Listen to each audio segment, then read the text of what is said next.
And to talk more about the rapid developments between the two countries, I'm now joined by Joe Henning, a specialist on Europe with a special focus on Russia. And he's been on this program quite a bit talking about this subject, and it doesn't seem to go away. What's your take on these latest developments? Well, a bad story just keeps getting worse, Mike. I think we have a situation now where you have a creeping invasion. Ukraine's calling it an invasion. The West doesn't want to call it an invasion because that would require them to act in certain ways. Sort of like the frog in the water. It's getting hotter and hotter. It's very hard because there is no trigger. But you do have Russian forces inside of Ukraine. You do have Russian actions across eastern Ukraine. So it is a war. It is an invasion. But it places the West, I think, in a very difficult spot because it's very difficult at this late state to respond to it. Ambassador Churkin at the UN today said, look, we can't go to war with baby food. We're sending supplies in. They've been all this red tape. They've been stalled and stalled. He said some levels of the Ukrainian government gave them the okay. They're at the border. They're not getting the message. We're hearing two different stories here, but you don't tend to believe what he's saying.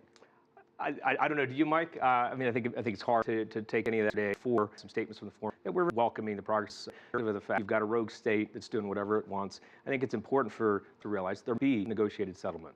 Merkel's there advocating a ceasefire. We'll think. I don't know that you can. I mean, Poroshenko is up against a survival for his government, for his state. I think by trying to force a ceasefire on him under these circumstances, you're inviting at best the creation of a frozen conflict and a partition of the country. So if that's the case, it would probably make sense for the West to support that partition and really try to shore up the Western government, the Kiev government.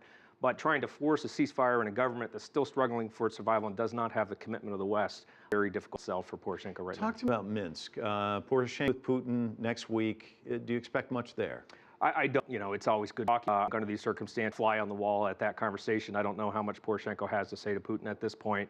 They're at a point where they're in the middle of a war, and neither side has real reason or incentive to adhere to a long-term ceasefire, and there is no outline for a negotiated settlement at this point. So where does this go from here? I mean, you tend to think that it's ratcheting up and ratcheting up.